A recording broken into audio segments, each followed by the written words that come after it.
They worshipped my sister and left me to rot. I used to think I was just imagining it, the glances, the coldness, the way my name was always said last, if it was said at all. But you can only ignore something for so long before it slaps you in the face hard enough to leave a mark.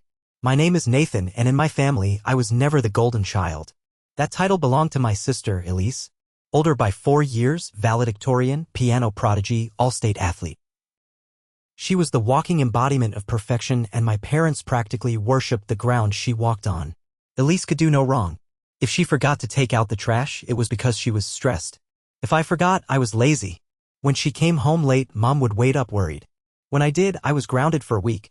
I remember once I got second place in the regional science fair, a big deal, or so I thought. I came home holding that silver medal like it meant something. Dad looked at it, nodded and said, "Your sister got first last year." That was my childhood. A never-ending comparison to someone I could never beat. I didn't hate Elise. I actually loved her, still do in some twisted way. But the resentment festered in me like a wound I kept scratching. Especially when it became clear that even my achievements weren't mine. They were just reflections of what Elise had already done, and done better. But it wasn't until last year that everything started unraveling. I was 24, working a decent job in IT, trying to build a life that felt like mine. Elise had moved back in after her divorce, something no one really talked about. She was still treated like royalty, despite the fact that her ex had walked out on her with a laundry list of accusations. Dad said she just picked the wrong man. Mom cried every time she mentioned Elise's name. Meanwhile, I was scraping by in a studio apartment with rent that nearly choked me, and not once did they ask how I was doing. The night things truly changed was the night of Dad's birthday.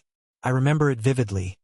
Steak on the grill, Elise seated at the head of the table like she was hosting. I brought a bottle of bourbon I'd saved up for, the kind Dad used to talk about but never bought for himself. When I handed it to him, his eyes lit up for a moment. Just a flicker. And then Elise said, "Oh, I was going to buy you the same one, Dad." Great minds think alike. He chuckled and turned to her with that smile that made me feel like a stranger. I sat in silence the rest of the dinner. I watched them laugh, share inside jokes, reminisce about her college days like it was the glory era of our family. No one asked me a single thing about my job, my life, nothing. I could have been wallpaper. Later that night, after everyone had gone to bed, I wandered into the kitchen. I wasn't hungry, just restless. That's when I saw it, a manila envelope sitting on the counter addressed to Elise and Nathan, estate notes. Curious, I opened it. Just a peek. What I read made my stomach drop. The will. A draft, maybe. Dad had handwritten notes beside the lawyer's typed text. Elise's name was circled. Mine had a question mark beside it. A fucking question mark. I don't know how long I stood there, staring at that question mark next to my name. It wasn't even about the money, not really. It was about what that little squiggle meant. It meant doubt. Uncertainty. It meant Dad, the man who taught me how to ride a bike, who used to carry me on his shoulders, wasn't sure if I should be included at all. That realization carved something deep into me. Something sharp. I folded the will back up and put it exactly where I found it. My hands were shaking like I'd just committed a crime. I tiptoed back to my old room, the one that still had sports trophies no one cared about and posters that had curled at the edges from neglect. I didn't sleep. I stared at the ceiling and listened to the soft creaks of the house I once called home. The next morning, everyone was acting like nothing happened. Dad was whistling while making coffee, and Elise was scrolling on her phone like her life hadn't burned down a year ago. I watched them from the corner of the room, suddenly hyper-aware of everything. The way Dad handed her the first cup. The way Mom smiled only when Elise entered. The way I had somehow become invisible. At breakfast, I said it casually like I wasn't choking on it inside. "So, I saw the draft of your will." Silence. Forks stopped clinking. Elise looked up, eyebrows slightly raised. Mom froze. Dad cleared his throat. "You, what?" "I was in the kitchen late. It was just sitting there." He rubbed his chin and looked away. "It's a rough draft. Nothing finalized. But Elise's name was circled," I said. Mine had a question mark. Mom put her hand on my arm. "Nathan, don't take that the wrong way. You know we love you, right?" I said, pulling my arm away. "But not enough to be sure if I'm even worth mentioning." Elise spoke up, her voice like sugar laced with condescension. "It's probably just because you're not as settled yet. You're still figuring things out. I laughed. Loud and bitter. Settled? Elise, you're divorced, unemployed, and living in your childhood bedroom. What part of that screams settled to you? Mom gasped. Nathan. No, let him speak, Dad said, eyes hard now. Go on. Tell us how you really feel. So I did. All my life, I've played second string to your golden girl. Every goddamn thing I did was compared to her. Every mistake magnified. Every win ignored. And now, even when you're dividing what's left of your legacy, I'm still just a footnote. A question mark. You want to know how I really feel? I feel like I never mattered. Not to either of you. The room was dead silent. Elisa's eyes glistened, but she didn't say a word. Dad opened his mouth like he was going to respond, but nothing came out. I stood up, grabbed my coat, and said without turning around, I'm going back to my place. Don't worry, I'll figure things out. I left that morning with a pit in my chest, but also a fire building. It wasn't just about inheritance anymore. It was about everything they'd never seen in me. Everything I had to become on my own. And I decided then, I was going to show them what being forgotten really looked like. Back at my apartment, I stared at the wall for what felt like hours. Not at the TV, not at my phone. Just the wall. My thoughts were racing like they were all in a fight to get to the front of my mind. I kept replaying their faces the moment I confronted them. Dad's clenched jaw. Mom's wide, shocked eyes. Elisa's stupid, smug silence. I'd cracked something open in that room, and even if they didn't know it yet, it wasn't going to close again. It wasn't the kind of anger that burned hot and faded. This was cold. Measured. I'd spent my whole life trying to win their approval. Now I was done trying. I wanted something else, maybe not revenge exactly, but clarity. Power. Something they couldn't ignore. I started small. That week, I called a financial advisor. I'd been saving, investing in tech stocks, building up side gigs. I wasn't rich, but I wasn't broke either. I told the advisor I wanted a plan, something long-term, something solid. I wanted a future I controlled. Then I started recording. Not videos, not for public consumption, just audio. Conversations I had with Elise, with Mom, with Dad. Not for blackmail. Just evidence of what I'd lived through. Gaslighting. Dismissal. The favoritism everyone denied but I knew was real. I wanted to hear it back, and maybe one day make them hear it too. A few weeks later, Elise called. Hey, she said, like nothing had ever happened. Dad's thinking about redoing the will? He wants us both to come by. I nearly laughed. He's thinking about it now? Don't be like that, Nate. Don't call me Nate. She paused. Okay. Nathan. Look, I know things were said, but this is our family. We're supposed to be there for each other. I let the silence drag out before replying. Yeah, I'll come. When I pulled into the driveway, everything looked exactly the same. That house hadn't changed in decades. Same cracked walkway. Same wind chime clinking like fake nostalgia on the porch. I stepped inside, and the smell hit me. Lemon cleaner and pot roast. Childhood. A lie wrapped in comfort. They were all waiting in the living room. Elise on the couch, Mom beside her, Dad in the armchair, the throne he never vacated. We've been talking, Dad said. About fairness. Fairness. I nearly choked. We realize, Mom continued, that maybe we haven't always been as balanced as we should have. Elise crossed her legs. I told them you deserved more. Bullshit. Dad handed me a printed letter. This is the new plan. 50-50 split. Everything. House assets. It's only fair. I read it. It was real. I felt something in me loosen. But it wasn't relief. It was disbelief. They weren't doing this because they saw me. They were doing it because I'd finally made enough noise to be inconvenient. I set the letter down. Thanks, I said. I appreciate it. Mom smiled. Elise looked like she'd won something. But deep down, I knew. This wasn't healing. It was hush money. The new will didn't change the past. It didn't erase the birthday parties I spent in Elise's shadow, or the report cards that were always one too few to impress them. It didn't undo years of being the second thought, the afterthought, the shadow of someone else's spotlight. But I took it. I took the paper and nodded and pretended this was the beginning of something new. Because that's what they needed, the illusion that a signature could fix what was broken. Over the next few months, I pulled away, slowly, carefully. I returned their calls but rarely initiated. I came to the occasional family dinner but never stayed long. I watched them squirm in the absence of the old me, the kid desperate to be seen, to be praised. That version of me was gone. And then came the fire.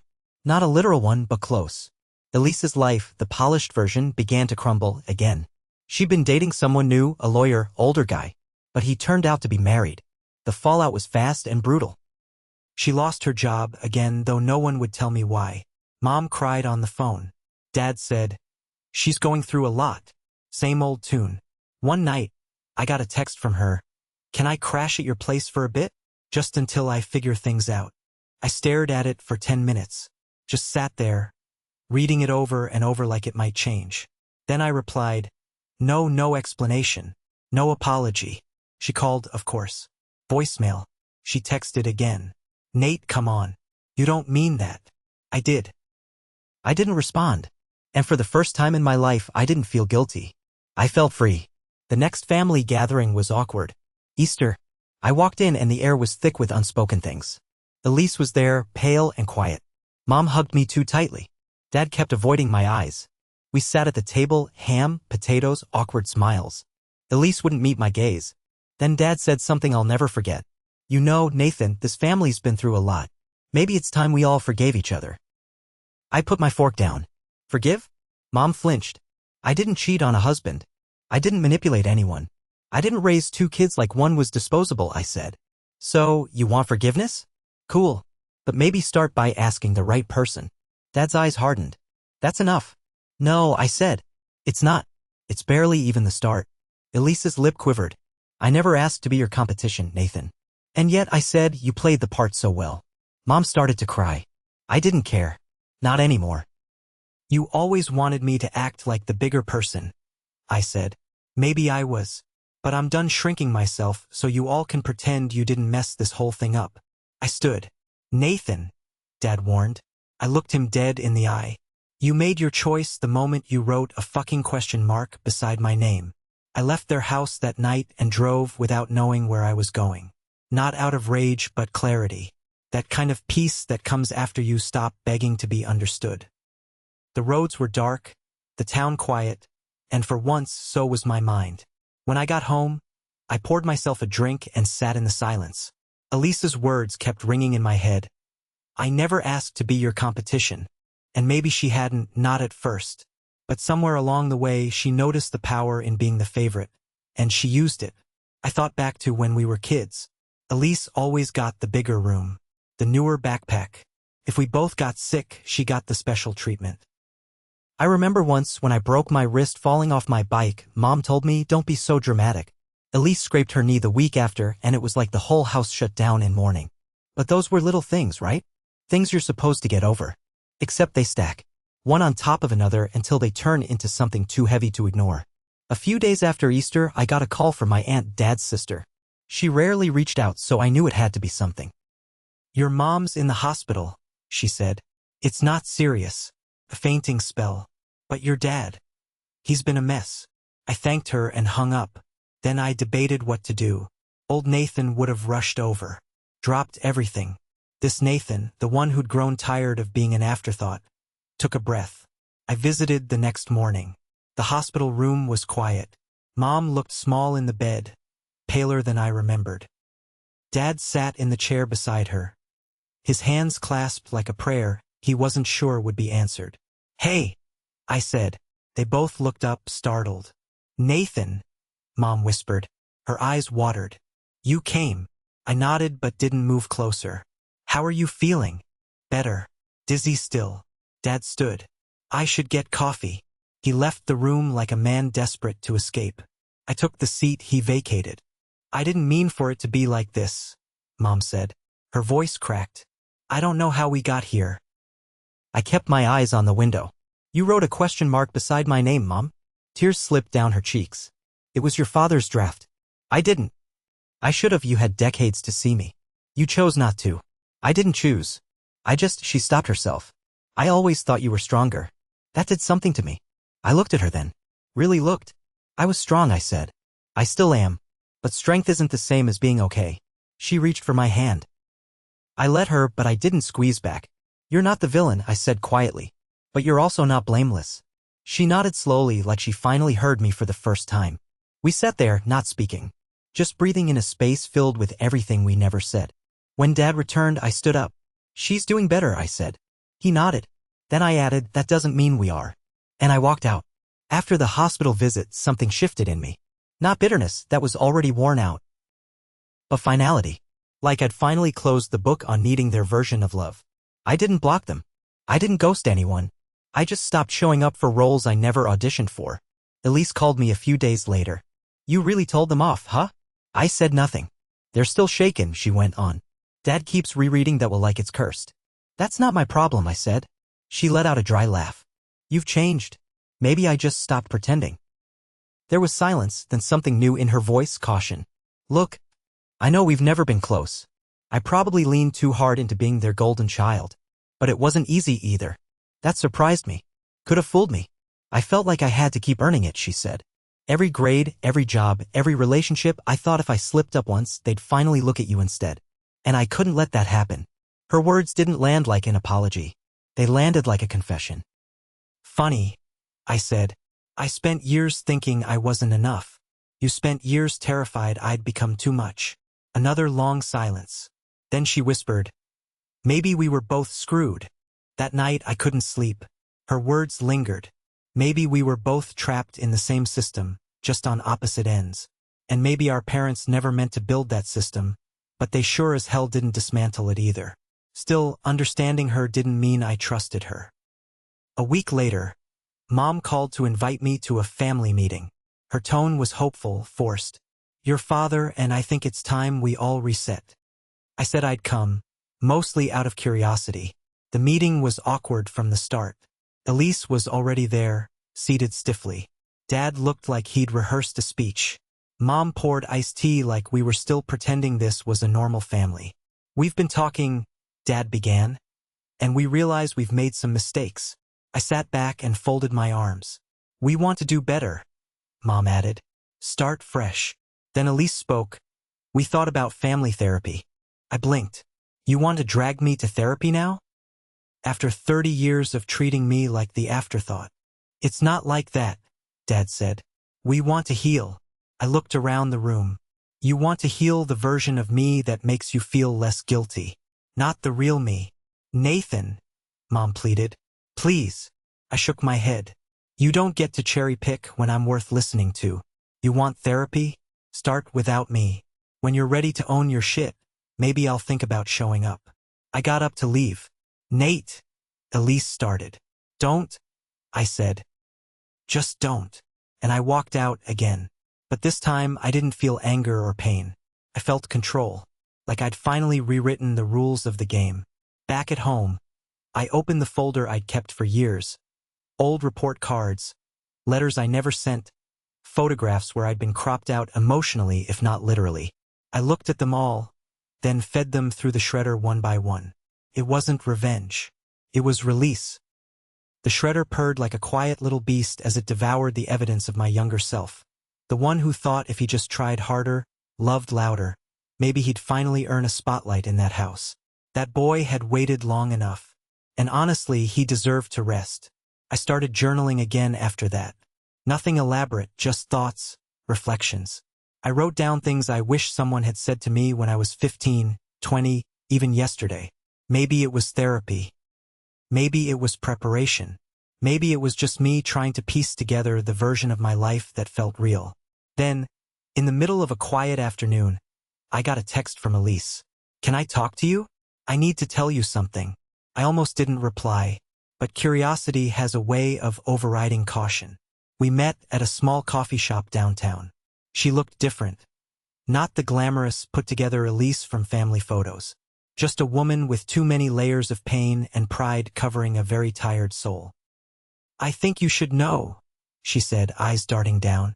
After Dad's last heart checkup, the doctor said he needs to slow down. Serious. I didn't want to text it. I nodded. Okay.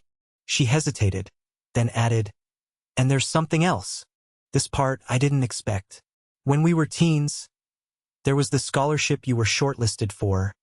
Remember the summer program in New York? I stiffened. Of course I do. They told me I didn't make the final cut. She bit her lip. You did. My stomach dropped. What? You got it, she said, barely audible. The acceptance letter came. I saw it. And I hit it. Everything in the room tilted. The noise, the smells, the people, it all went underwater for a second. You, what? I was scared, she whispered. You were finally getting something big. Something I couldn't match. And I thought if you went to New York, they'd start seeing you. Really seeing you. And I wasn't ready to give that up. I stared at her. She looked like she'd aged 5 years just saying it out loud. You cost me something I'll never get back, I said. My voice didn't rise. It didn't need to. The weight in it was enough. I know, she said. And I don't expect you to forgive me. I couldn't hold it in anymore. I stood up. You always played the victim, Elise. But you were never just a pawn. You were a fucking architect. Heads turned in the cafe. I didn't care. I'm sorry, she whispered, but the words felt like an expired coupon, too late to be worth anything. I walked out without another word. Later that night, I found the letter. Stuffed into a torn envelope in one of Mom's old keepsake boxes she'd given me last year, thinking it was full of baby photos. There it was, creased, yellowing, but still perfectly legible. Congratulations, Nathan. You've been selected. I laughed, not out of humor, but disbelief. My life could have gone in such a different direction. But Elise made sure it didn't. And for what? Fear? I burned the letter in a metal bowl on the balcony. Not out of drama, but to end it. Properly, completely. That night, I didn't sleep much. But for the first time in years, I didn't feel like a background character in someone else's story. I was the writer now. I didn't go to Dad's next appointment. I didn't answer Mom's apologetic texts either. The ones that came a week after Elise's confession, written like bandages being applied to a bullet wound. Instead, I lived. I took up running. I booked a solo trip to Portugal. I even signed up for a public speaking workshop, the same kind of thing I once backed out of because I didn't think I was the kind of person who had a story worth telling. But I do. I fucking do. And as for Elise, we haven't spoken since that day in the cafe. She sent a follow-up message, full of long paragraphs and unnecessary metaphors about broken fences and rebuilding bridges. I didn't reply. Let her sit with it. Let her finally live without applause. About a month later, I got a letter in the mail from an unfamiliar law office. I opened it and scanned the first few lines, my eyes pausing at the words. Amendment to Living Will. Apparently, Dad had made some changes. Quietly. No big family gathering this time. No explanations or justifications. Just paperwork. It said that the house, the one Elise was clearly meant to inherit, would be sold upon their passing and the profits split evenly between us. But what struck me most wasn't the money. It was the last sentence he added in his own shaky handwriting. Nathan, I see you now. I sat there for a long time, letter trembling in my hands. Then I folded it, placed it in the same fire-safe box I once used to store every rejection I got from them. Birthday cards signed late, report cards never asked about, achievements ignored.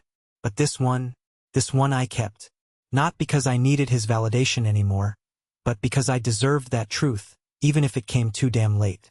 In the final twist of irony, Elise showed up unannounced one weekend. I heard the knock and knew. Some things you just feel in your bones. I opened the door. She stood there with a tight-lipped smile and glossy eyes. I heard about the will, she said. Didn't realize lawyers sent out sibling report cards, I replied. She ignored the jab. I think we should talk. We already did. She exhaled sharply. So that's it. I looked her in the eyes, and for once I wasn't angry. I wasn't bitter. I was just done. That's it, I said. You had the spotlight. You held the mic. Now I'm writing my own story, Elise. And spoiler alert, you're not in the next chapter. She didn't say anything. Just blinked a few times and walked back to her car. I didn't watch her drive away. I turned on music, poured myself a drink, and looked out at the skyline from my apartment balcony, the one I earned. Every inch of it. And I thought, maybe this was what healing looked like. Not forgiveness. Not fairy tales.